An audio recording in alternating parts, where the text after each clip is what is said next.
أعوذ بالله من الشيطان الرجيم بسم الله الرحمن الرحيم الحمد لله والصلاة والسلام على رسول الله أما بعد السلام алейкум ва рахматуллахи ва баракату. 7 минут, когда пройдут, дайте, пожалуйста, знать. Потому что про любимца Аллаха, авлияов, про них часами можно говорить.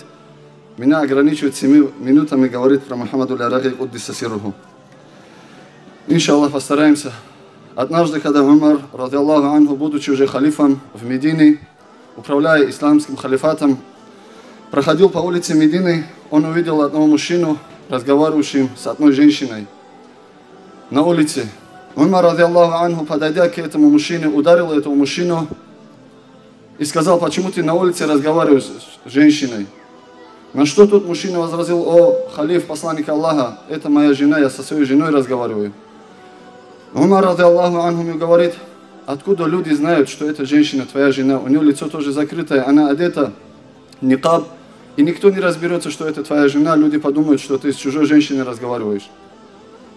То есть не принял его довод. И после этого этот человек сказал свое оправдание: о, халиф, и мы только что приехали в Медину и ищем дом, чтобы остановиться, ищем нашим сегодняшним языком, ищем квартиру.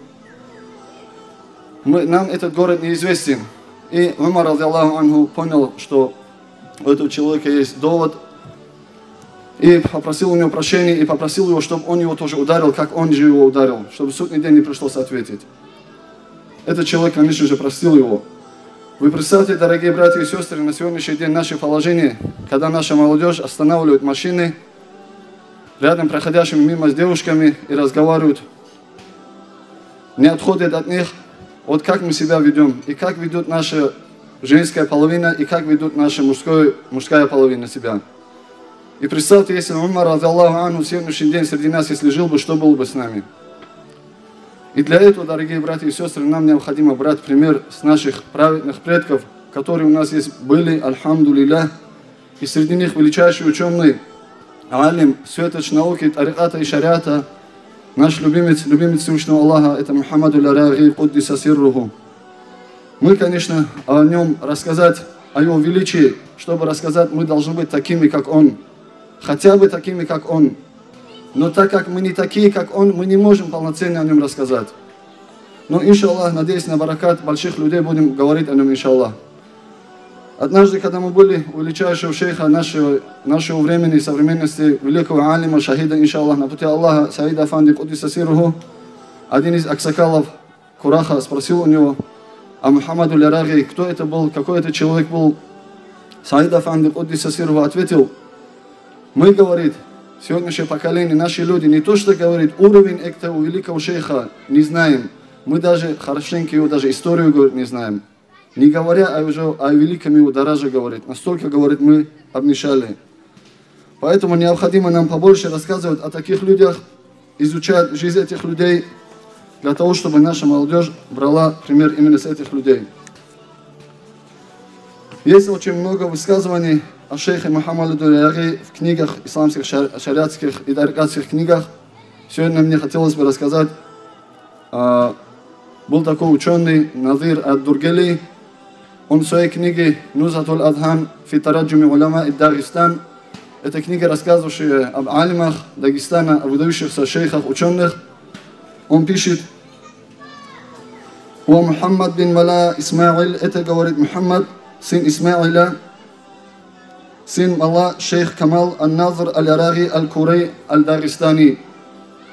Он, говорит, получил знания и познания выдающихся алимов, превосходных алимов Дагестана. То есть Мухаммаду ля-Раги был с детства привязан к наукам, обучался у своего родного отца знаниям в селении Ара, затем за знаниями ходил в разные аулы Дагестана, познавал знания у многих алимов Дагестана, у алимов разных национальностей, и это привело в нем большую интернациональность. Это человек был, который не разбирал лезгин, даргинец, кумык, аварец или так далее. Это человек был великий человек, который получил знания у самых великих ученых того времени. Он достиг такого уровня в явных науках, шариатских науках, что он был преподавателем больших ученых алимов в Дагестане и не только Дагестана, которые прибывали к нему целыми делегациями, чтобы получить у него эти явные знания.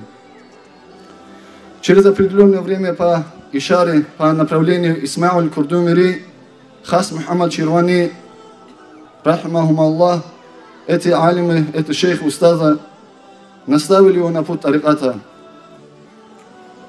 И получил он иджазу, разрешение на распространение тариката и исполнение тариката, исполнение иджазы.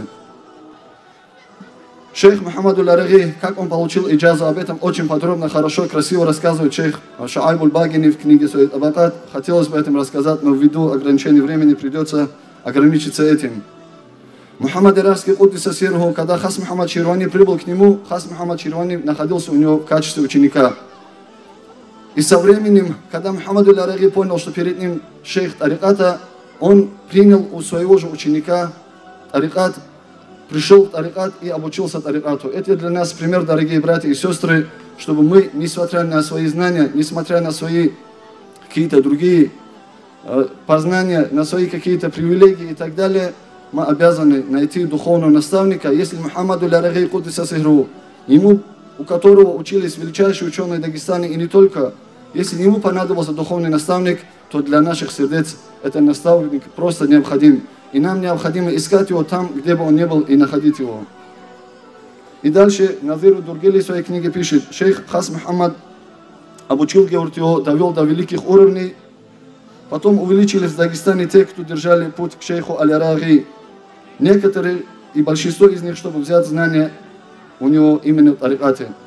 Вместе с теми, кто ездил к нему, были два алима, известные претендованием на имамство в Дагестане в то время: шейх Гази Мухаммад Аль-Гимри и шейх имам Шамиль Афанди Аль-Гимри. Они взяли у него тарикат и стали его преемниками. Будучи в свое время тоже величайшими учеными шариата, они обратились к шейху тариката. Они пришли оттуда в село Яраги сюда, чтобы брать у него тарикат. На сегодняшний день нам, братья и сестры, необходимо искать шейха, где он есть, и ездить туда, беря пример с этих наших праведных предков. Они взяли у него тарикат и стали его преемниками, имам Гази Мухаммад и имам Шамиль, рахимахумуллах.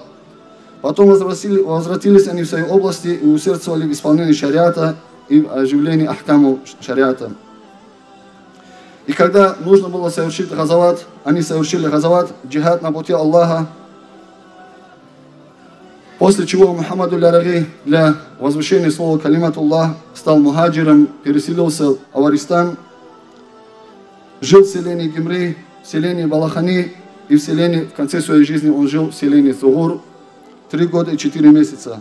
Умер там же в 1254 году по хиджре, 13 Джумадуль Ауаля, в понедельник, во время аср намаза, предзакатного 3-го намаза. На его похороны пишет Назир Дургели в этой книге Нузатуль Адхан Фитараджими Уляма и Дагестан. Собрались, говорит, очень много алимов, праведников, совершили за него джаназа намаз и похоронили на кладбище Сугур. На сегодняшний день там находится прекрасный зиярат Мухаммаду Аль-Араги, который посещает очень много людей. И об этом пишет Шуайб Аль-Багини в книге Табакат, что его могила является местом, который совершает зиярат и получают люди баракат оттуда. И Назир Дургели также пишет об этом. И также величайший ученый во времена имама Шамиль Мухаммад Тахир Аль-Карахи, который был летописцем Кавказской войны, он пишет о смерти Мухаммада Аль-Араги в своей книге, что смерть его была для нас тяжелой, чем поражение во многих битвах. Вот так пишет. В тех битвах, где погибали сотни и тысячи муридов, чем некоторые эти битвы, вот это мусибат, вот это бала, смерти Мухаммада Аль-Араги для нас было тяжелее, говорит. Вот так пишет Мухаммад Тахир Аль-Карахи. И также Назир Дургели в этой книге продолжает. Он, рахимахуллах, был опорой выдающихся алимов, шейхом народа, красотой религии ислам, обновитель шариата, наставник тариката, познавший Господа, арифом, оставившим мирское ради религии, поклоняющимся ради Аллаха, он был хафизом, то есть человеком, который знал наизусть Коран, мухаджиром на пути Аллаха, был помощником, то есть наставником имама Гази Мухаммада, когда он был первым имамом, и в дальнейшем и имама Шамиля. Мухаммаду Аль-Араги принадлежат также и произведения, которые он написал. Особо известная его касида «Ат-Таиятуль Кубра ва Таиятуль Сугра». Это стихотворение, касиды, которые заканчиваются на букву Та.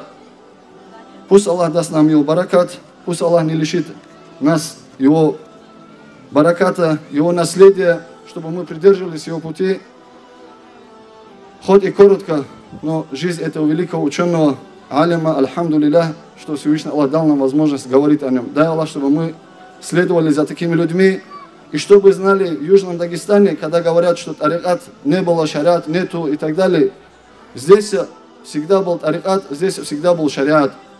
И когда люди приходят и говорят, что суфизм это что-то новое, пускай постесняются, Мухаммаду Ляраги Куддиса Сирруху, произносить его имя. Вальхамдулиллахи Раббил Аламин. Ассаламу алейкум ва рахматуллах.